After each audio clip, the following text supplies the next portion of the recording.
మరి ఈ పరిశుద్ధ దినమునకు ఏర్పరచబడిన వాక్య భాగము ఫిలిప్పీలకు రాసిన పత్రిక మొదటి అధ్యాయము 30వ వచనాన్ని మనం చదువుకుందాం. ఫిలిప్పీ 1:30. క్రీస్తునందు విశ్వాసముంచుట మాత్రమే గాక ఆయన పక్షమున శ్రమపడుటయు ఆయన పక్షమున మీకు అనుగ్రహించబడెను. దేవుని నామానికి మహిమ కలుగును గాక. కాబట్టి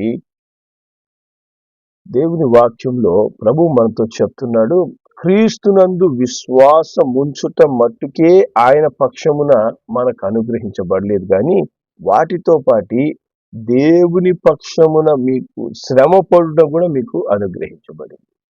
హల్లెలూయా. దేవుని నామానికి మహిమ కలుగును గాక. కాబట్టి మన జీవితంలో ఎల్లప్పుడూ ప్రభువునందు విశ్వాసం ఉంచుట, లేదా ప్రభు మార్గంలో నడుస్తూ మట్టుకే ఏ శ్రమ లేకుండా, ఏ కష్టం లేకుండా, ఏ ఇబ్బంది లేకుండా మనం ఉండడం మట్టుకే కాదు, మన జీవితాల్లో శ్రమ దినాలు కూడా దేవుడే అనుమతిస్తాడు. శ్రమ దినాలను దేవుడే మన జీవితంలో ఉంచుతాడు.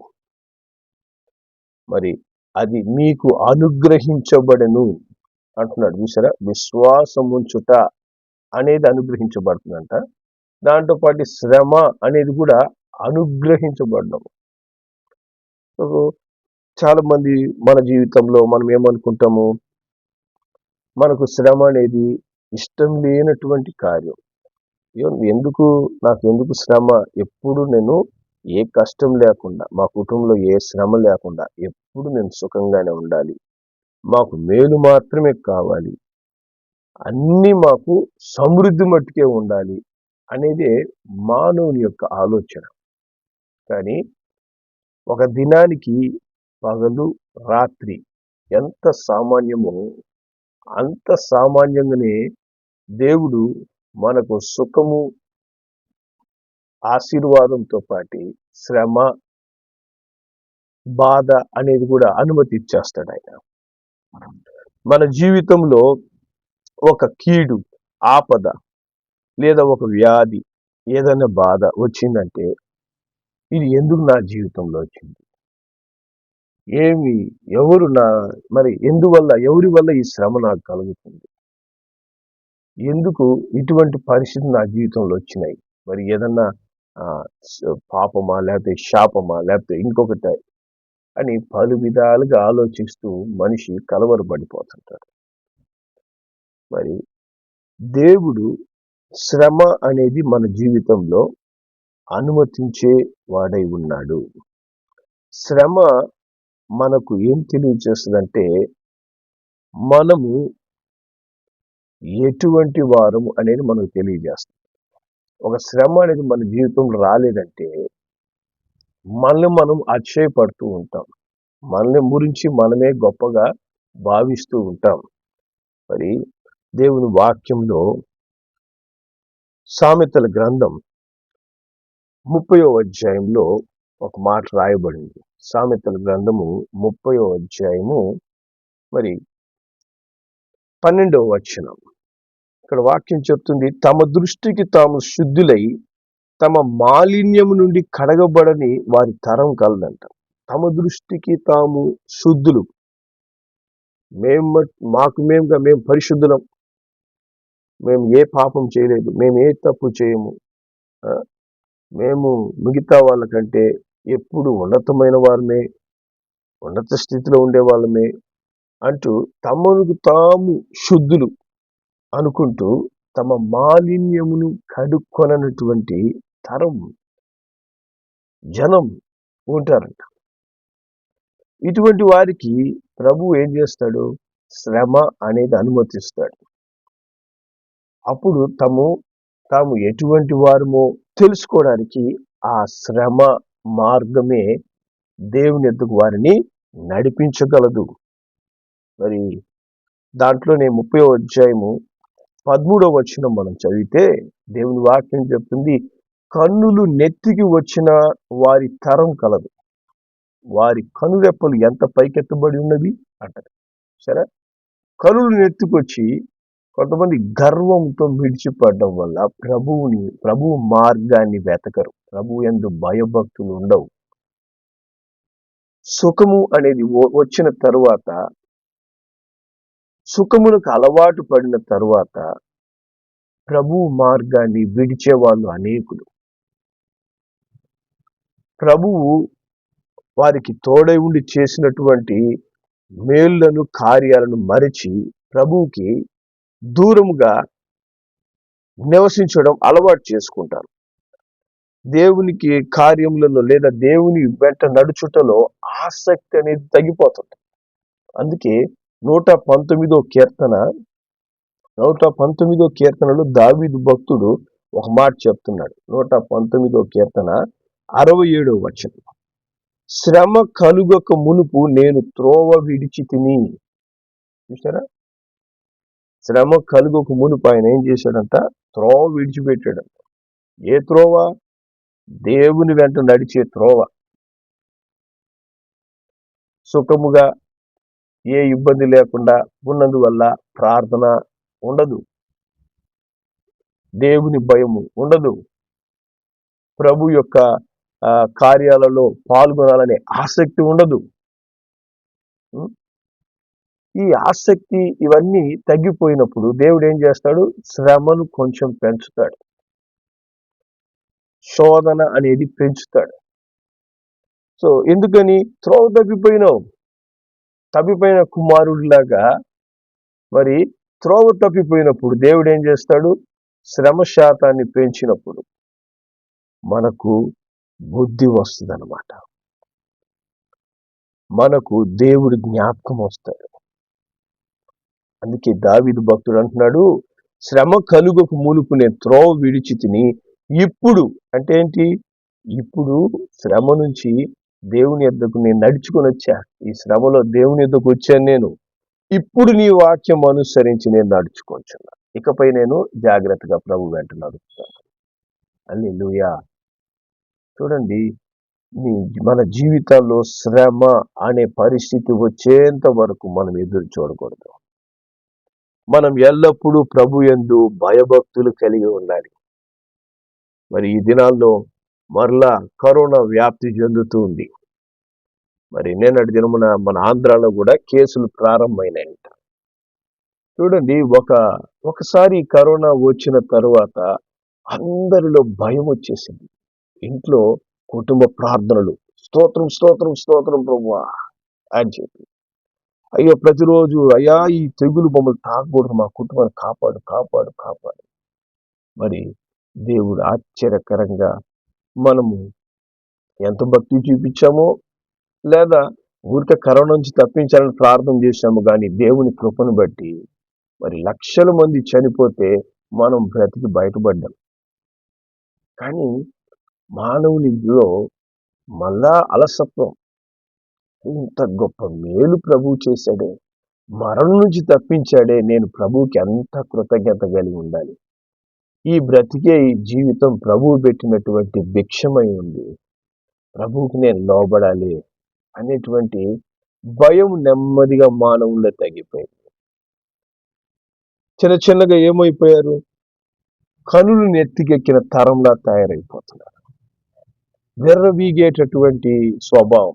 నాకేం కాదు, నేను ఇష్ట ప్రకారం ఉంటాను, నాకు దేవుడు అక్కర్లేదు, దేవుని మార్గాలు నాకు అసహ్యం, ప్రార్థనా జీవితమా నాకు అస్సలు అక్కర్లేదు, వాక్యమా నేను వినను, దేవుని కార్యక్రమాల్లోన నాకు టైం ఉండదు పాల్గొనడానికి.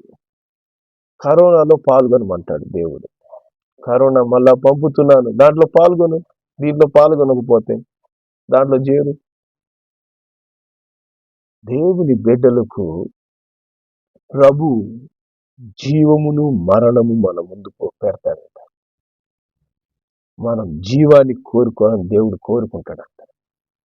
హల్లెలూయా. ఆయన ప్రేమ కలిగిన దేవుడు. ఆయన తన మార్గములను ఆయన బిడ్డలకు నేర్పుతాడు. మరి ఈ దినాల్లో మళ్ళా కరోనా వ్యాప్తి చెందడం మనం చూస్తున్నాం. కాబట్టి కొంచెం జ్ఞానం కలిగి ఇకనైనా మార్గాలు సరి చేసుకుందాం, ప్రభు వెంట నడుద్దాం. ఎందుకంటే ఆయన తీర్పుల మార్గములో వస్తాడంట. అప్పుడు ఈ లోకము నీతి నేర్చుకుంటది అంటది దేవుని వాక్యం. కాబట్టి ప్రభు తీర్పులోకి మనం వెళ్ళక ముందే మనం ఏం చేయాలి? ప్రభు మార్గాన్ని వెతకాలి. దావీదు చెప్తున్నట్లు, శ్రమ గలుకు మునుపు నేను త్రోవ విడిచిపెట్టి వెళ్ళిపోయానయ్యా, నీ మార్గమే మర్చిపోయాను నేను. నువ్వు నాకు అక్కర్లేదు అనుకున్నావు. నాకు ఉన్నది నాకు చాలు. నాకున్నటువంటి స్టేటస్, నాకున్నటువంటి శక్తి సామర్థ్యాలు, నాకున్నటువంటి సమస్తం అవి నాకు చాలు. అవి నాకుంటే చాలు. ఆఖరికి దావీదు రాజుకి జ్ఞానం వచ్చినప్పుడు, అయ్యో ప్రభువా, నేను తప్పు చేశాను నాయనా. ఈ శ్రమలు నేను ఎవరో, నా సామర్థ్యం ఏంటో నాకు తెలియజేసింది. నేను రాజును, నాకు అన్నీ ఉన్నాయి అనేటువంటి పరిస్థితి నుంచి నేను తగ్గించుకోవడం నాకు నేర్పించింది అని ఆయన వాక్యాన్ని అనుసరించి ఇప్పుడు నేను నడుచుకుంటున్నానైనా అని చెప్పి అంటున్నాడు. అలాగే దాంట్లోనే 71వ వచనాన్ని మనం చదివితే 119వ కీర్తన 71, నేను నీ కట్టడలు నేర్చుకున్నట్లు శ్రమ నొంది ఉండుట నాకు మేలాయను అంటాడు. ఇకపైనైనా నీ ఆజ్ఞలకు నేను నేర్చుకుంటున్నాను. నీ మార్గాల్లో నేను సరి చేసుకోవడానికి శ్రమ నొంది ఉండుట నాకు మేలుగా మారింది. ఈ శ్రమ ఏమైపోయింది?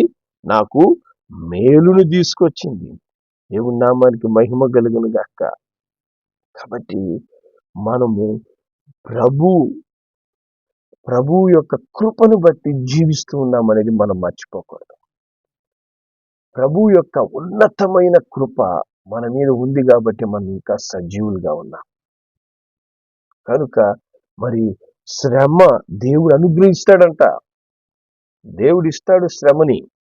దేవుడు ఆశీర్వాదాలు బట్టికే కాదు, శ్రమ కూడా ఇస్తాడు. మనిషి అనుకుంటాడు ఓన్లీ దేవుడు ఆశీర్వాదం, దేవుని దగ్గరకు వస్తే నాకు ఓన్లీ ఆశీర్వాదం. ఎందుకు ఆశీర్వాదం ఇవ్వాలి? కళ్ళు నెత్తికెక్కిన తరం వలె తమ దృష్టికి తాము శుద్ధులు అనుకుంటూ మనం అనుకుంటున్నప్పుడు దేవుడు ఎట్లా ఆశీర్వాదాన్ని ఇస్తాడు? దేవుని యందు భయభక్తులు కలిగిన వారినే ప్రభు ఆశీర్వదిస్తాడు. ప్రభువుకు లోబడే వారినే ప్రభు ఆశీర్వదిస్తాడు. దేవుని యందు భయభక్తులు కలిగి మనము ఎప్పుడైతే జీవిస్తామో అప్పుడు ప్రభు మనకేం వాగ్దానం ఇచ్చాడు చూడండి. 50వ కీర్తన 15వ వచనం ఆయన అంటాడు, ఆపత్కాలమున నీవు నన్ను గూర్చి మొరపెట్టు, నేను నిన్ను విడిపిస్తాను, నీవు నన్ను మహిమపరచెదవు. హల్లెలూయా. కాబట్టి నీకు శ్రమ ఇవ్వడమే కాదు, నీ శక్తి సామర్థ్యము ఈ శ్రమ నుంచి తప్పించలేదని తెలుసుకొని నువ్వు నా వైపు చూసి ప్రార్థన చేయడం నేర్చుకో అంటున్నాడు. నా వైపు చూసి మొరపెట్టు, అయ్యా నువ్వే నాకు దిక్కునైనా, నా వల్ల కాదు తండ్రి అని ప్రతి దినమును నన్ను వెతికేదానిగా మారు. ఆపత్కాలం వచ్చేదాకా నువ్వు తెలుసుకోలేకపోతున్నావు. శ్రమ దినము కలిగేంత వరకు మన నోట్లో ప్రార్థన రాదు, మన నోట్లో స్తుతులు ఉండవు, దేవుని జ్ఞాపకం చేసుకోవడానికి టైం లేదు మనకు. అంత బిజీ. జాగ్రత్త. దేవుడు అంటున్నాడు, ఆపత్కాలం వచ్చినప్పుడన్నా జ్ఞాపకం చేసుకో. నీ ఆపత్కాలాలు వచ్చినప్పుడు రాకముందే జ్ఞాపకం చేసుకుంటే మేలు. ఆపత్కాలం వచ్చినప్పుడన్నా జ్ఞాపకం చేసుకో. అప్పుడైనా నాకు మొరపెట్టు నువ్వు. అప్పుడు నేనేం చేస్తాను? అప్పుడు ఇంతకాలం నన్ను వెతకలేదు కాబట్టి ప్రార్థన నేను వినను అని చెప్పడం లేదు దేవుడు. ఇంతకాలము నా ఎద్దుకు రాలేదు కాబట్టి చీపో అని చెప్పి అనను నేను అంటున్నాను. నాకు మొరపెట్టినప్పుడు వెంటనే జవాబిస్తాను అంటున్నాడు. నేను నీ విడిపిస్తాను, నేను సిద్ధంగా ఉన్నా, నేను రెడీగా ఉంటాను అంటున్నాడు ఆయన. హల్లెలూయా. నేను నిన్ను విడిపిస్తాను, నన్ను మహిమపరచు. ఇకనైనా నీ నోట్లో స్తుతి తీసుకొని నన్ను మహిమపరచు, నాకు లోబడి జీవించడం నేర్చుకో అని ప్రభువు చెప్తున్నాడు. నేనే నిన్ను విడిపించేవాడిని, నేనే నిన్ను స్వస్థపరిచేవాడిని. ప్రతి నిత్యం మనల్ని మనం తగ్గించుకోవడం మనం నేర్చుకోవాలి. ముఖ్యంగా ప్రభు దృష్టికి మనం తగ్గించుకోవాలి. మనుషుల దృష్టికి తగ్గించుకుంటుంటారు. మనుషుల దృష్టికి నువ్వెంత తగ్గించుకున్నా మళ్ళా నీలో ఏదో లోపం కనపడంగానే ఆ మనిషి నిన్ను చితకదొక్కుతాడు. నువ్వు దేవుని దృష్టికి తగ్గించుకొని మనుషులని గౌరవించాల్సిన స్థానంలో గౌరవించండి మనుషుల్ని. అంతేగాని మనుషుల మీద ముందు మన పాదాలు పట్టుకోవాల్సిన అవసరం లేదు. దేవుని పాదాలు పట్టుకోండి మొదట. ప్రభువు పాదాలు వదిలిపెట్టి మనుషుల పాదాలు పట్టుకుంటే మనకి ఏం దొరకదు. ఆయనకు మనం లోబడ్డం నేర్చుకున్నప్పుడు ఆటోమేటిక్గా మనుషుల్ని ఎట్లా గౌరవించాలో కూడా మనకు జ్ఞానం వస్తుంది. మనం ఎప్పుడైతే ప్రభువు మాట వింటామో ఆటోమేటిక్గా మనుషులకు కూడా మనము లోబడ్డం నేర్చుకుంటాం. మనుషులకు మేలు చేసేవారిగా మనం మారుతాం. మనం ప్రభువుకి లోబడం కాబట్టి ఈ లోకంలో దేనికి మనం లోబడం వారిగా తయారవుతుంటాం. ఆపత్కాలము, శ్రమ దినము అనేది పొంచి ఉన్నాయని మనం రెడీగా ఉండాలి. జాగ్రత్తగా మనం ఎప్పుడైతే అతిశయములో ఎదుగుతూ ఉంటామో వెనక శ్రమ సిద్ధంగా ఉంది. ఆపత్కాలం అనేది నీ కొరకు ఎదురు చూస్తూ ఉంది అనేది జ్ఞాపకం తెచ్చుకోవాలి. విశ్వాసం ఉంచుట మాత్రమే కాక శ్రమ పడుట కూడా దేవుడు అనుగ్రహిస్తాడంట. అదొక ఆశీర్వాదంగా దేవుడు ఇస్తాడు, అనుగ్రహించడం. కాబట్టి శ్రమ దినమున మనం ఏం చేయాలి? ప్రార్థన చేయాలి. హల్లెలూయా. మరి కీర్తనలు 33వ దావీదు కీర్తన 16వ వచనం నుంచి 19 వరకు మనం చదివితే దేవుని వాక్యం ఇక్కడ చెప్తుంది. ఏ రాజును సేనా బలము చేత బడడు, ఏ వీరుడును అధిక బలము చేత తప్పించుకొనడు. రక్షించుట గుర్రం అక్కరకు రాదు, అది దాని విశేష బలము చేత మనుషులను తప్పింపజాలదు. వాని ప్రాణమును మరణం నుండి తప్పించుటకును కరువులో వారిని సజీవులుగా కాపాడుటకును యెహోవా దృష్టి ఆయనందు భయభక్తులు గల వారి మీదను ఆయన కృప కొరకు కనిపెట్టు వారి మీదను నిలుచుచున్నదంట. హల్లెలూయా. కాబట్టి గుర్రాలెక్కి పారిపోతామని అనుకున్న వాళ్ళని కూడా కరోనా వెంటాడి మనుషులను చంపింది. నేను ఎక్కడ దాక్కున్నా నేను వస్తాను అని మరి కరోనా దాడి జరిగింది ప్రపంచం అంతటా. ఎక్కడికి రాదు అనుకున్నారో అక్కడికే ఆ వ్యాధి వచ్చి మనుషుల మీద దాడి చేసింది. కాబట్టి వాక్యం చెప్తుంది, ఎవ్వరు ఎవరిని రక్షించలేరు. నీ సామర్థ్యము, నీ శక్తి, నీ బలము, నీకు శ్రమ కలిగినప్పుడు అదన్నీ వ్యర్థమైపోతాయి. ఆ వ్యర్థమైపోయిన దినమున నువ్వు మొరపెట్టేదానికంటే ముందుగానే నీ ప్రాణాన్ని మరణం నుంచి తప్పించడానికి కరువు లాంటి శ్రమకరమైన దినాల్లో నిన్ను జీవింపచేసేందుకు ఎప్పుడు తన దృష్టి మరి ఆయన కృప కొరకు కనిపెట్టే వారి మీద, ఆయన భయభక్తులు కలిగిన వారి మీద దేవుడు ఉంచుతాడంట. హల్లెలూయా. కాబట్టి ఎప్పుడైతే దేవునియందు భయము భక్తి కలిగి మనం ఉంటామో, ప్రభువా ప్రభువా అంటూ నిజమైన మొర మనము చేస్తూ ఉంటామో, దేవుని దృష్టి కరోనా ఉన్నా కరోనా లేకపోయినా, శ్రమ ఉన్నా శ్రమ లేకపోయినా, నువ్వు ఉన్నత స్థితిలో ఉన్నా అధఃపాతాళంలో నువ్వు ఉన్నా అన్ని సమయాల్లో ప్రభువు దృష్టి నీ మీద ఉంటది. ఎప్పుడు మనం ప్రభు కార్యములలో ఆసక్తి కలిగి ఉన్నప్పుడు,